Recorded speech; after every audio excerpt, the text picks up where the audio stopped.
तो देखिए आई बहुत दिन हो गया है ना गवा रहे हैं कौन देखा तो ना देखी पीछे कौन बेटा चल बा खेते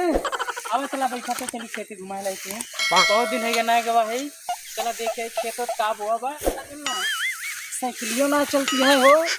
कितना वजन होगा का बात है हो क्या मम्मी क्या खिलावत है आजकल इतना वजन हो गया दूर बातें हम तो बहुत दिन बुलाई बुलाई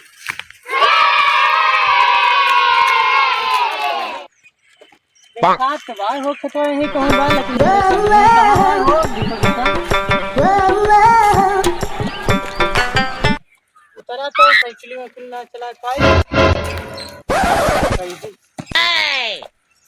चला देखी क्या है घर आवाज सब के कुत्ता लगाए रहा तो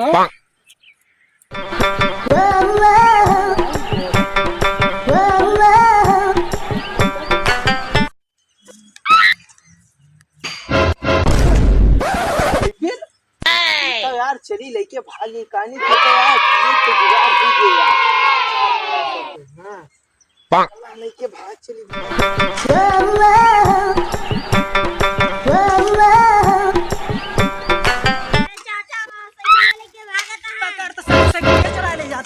पकड़ पकड़ पकड़ नो नो नो